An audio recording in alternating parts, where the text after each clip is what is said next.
নমস্কার। সুখের সৃষ্টি চ্যানেলে সকলকে স্বাগত।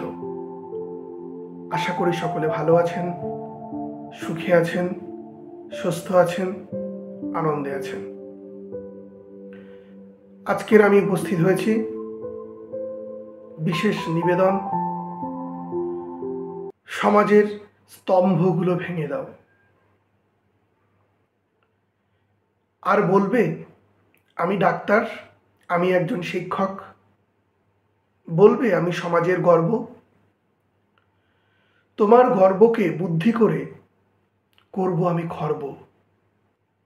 বেতন বাড়াও, দিয়ে দাও, আর তুমি চাইবে? আমার কাছে পুলিশ আছে, লাথিয়ে তোমায় মারবে। ঘেউ ঘেউ তোমাদের বন্ধ হবে, করবে না আর ফোঁস। যতই তুমি যোগ্য হও না, আমি তোমাকেই দেব দোষ। ডাক্তার বেশি বললে কথা, পাঠিয়ে দেব দূরে। সত্য কথা ফাঁস করতে চাইলে যাবেই তুমি মরে। কে বলেছে ডাক্তার, মাস্টার এরা সমাজের বন্ধু? আমার মধ্যে আছে সব শিক্ষা, আমিই জ্ঞানের সিন্ধু।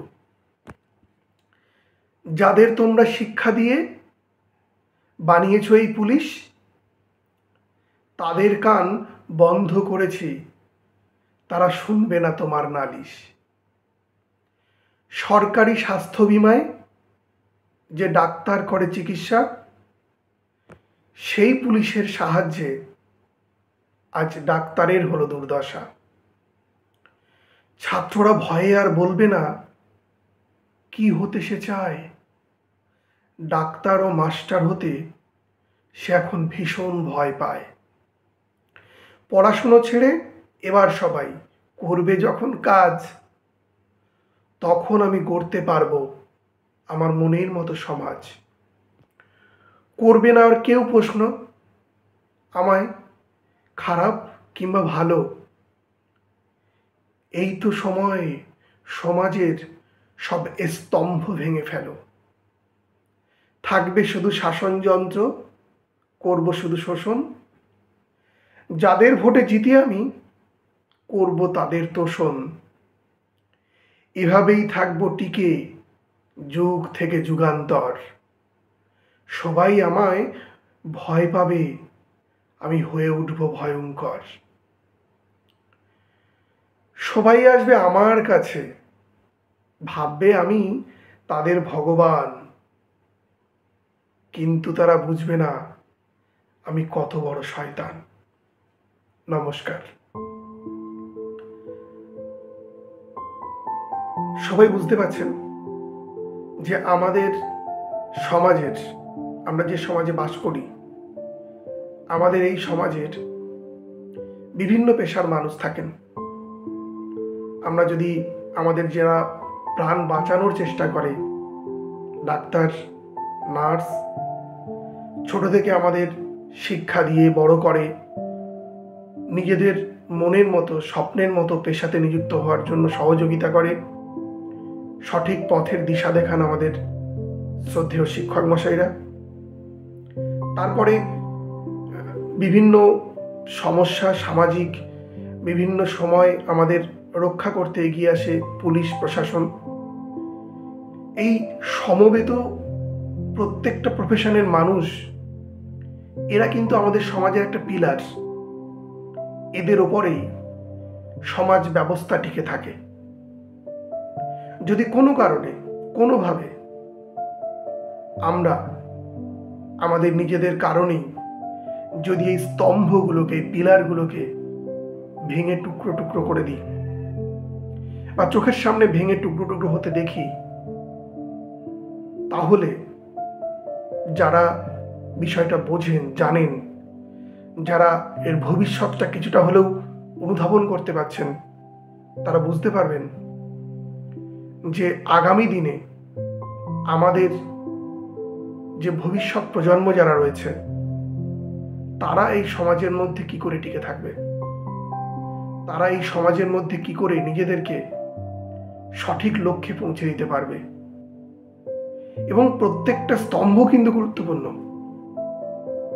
কিন্তু শুধুমাত্র কিছু মানুষ, আমি সবাইকে দোষ দেব না, কিছু মানুষ তাদের ক্ষুদ্র স্বার্থ সিদ্ধির জন্য অথবা শুধু নিজেদের জন্য এই প্রত্যেকটা স্তম্ভকে ভেঙে দিচ্ছে, অথবা কোনো কোনো ক্ষেত্রে কোনো একটি স্তম্ভকে অন্য স্তম্ভকে ভাঙার কাজে ব্যবহার করছে।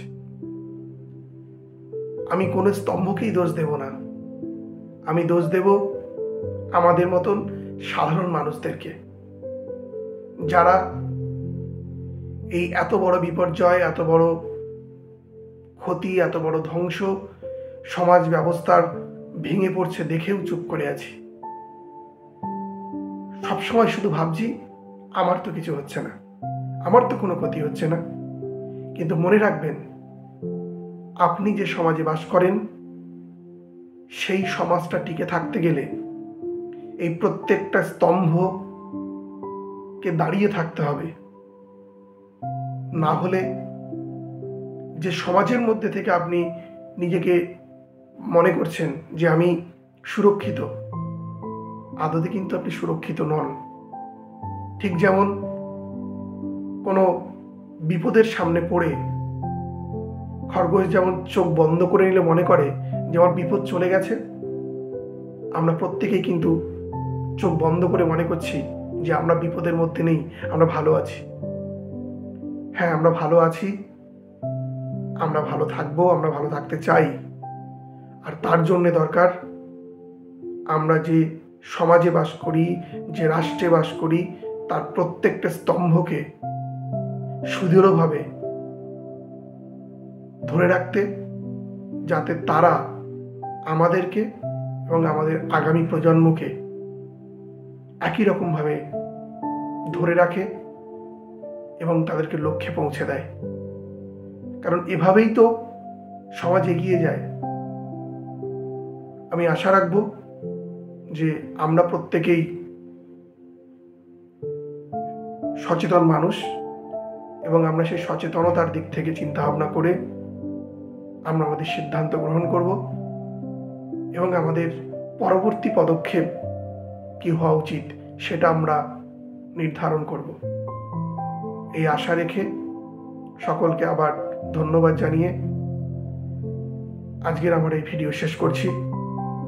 যদি আপনাদের ভালো লাগে তাহলে অবশ্যই লাইক করবেন, শেয়ার করবেন, আর নতুন কেউ দেখে থাকলে অবশ্যই চ্যানেলটিকে সাবস্ক্রাইব করবেন এবং পাশের বেল বাটনটি অবশ্যই প্রেস করতে ভুলবেন না। কারণ পরবর্তীকালে আমি এরকমই বিভিন্ন সমস্যা এবং তার সমাধান সম্পর্কিত ভিডিও নিয়ে আপনাদের সামনে উপস্থিত হব। আশা করব আপনাদের ভালো লাগবে। নমস্কার।